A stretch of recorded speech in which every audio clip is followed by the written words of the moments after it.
Здравейте! Първо поздравления, 22 години са изключително много. И второ, Open Fest е основополагащо събитие за IT индустрията в България. В този контекст искам да ви попитам какво научихте за тези 22 години. Първи въпрос. И втори въпрос, какво да очакваме по-различно, освен изкуствата тази година на Open Fest. Ние от Асоциация на завършилите ТОЕС и от ТОЕС очакваме с нетърпение вашето събитие.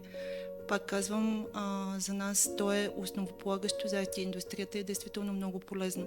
Още веднъж поздравления и ви благодаря за партньорството.